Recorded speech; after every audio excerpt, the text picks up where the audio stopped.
Hello everyone, I hope you are doing well. Today we'll talk about how to fix or how to solve the problem of purchases on Strava app. You will click on settings. Here you will click on apps, default apps, app settings. Then in this list you will search about the application of Strava and you will enter. Here in this page of app info you will click on first stop and you will click OK. Then you will enter to the window of storage. Here you will click on clear cache. Then you will go to Play Store. You will search about the application of Strava.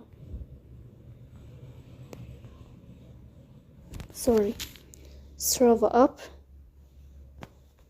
And then you will update your app. So please don't forget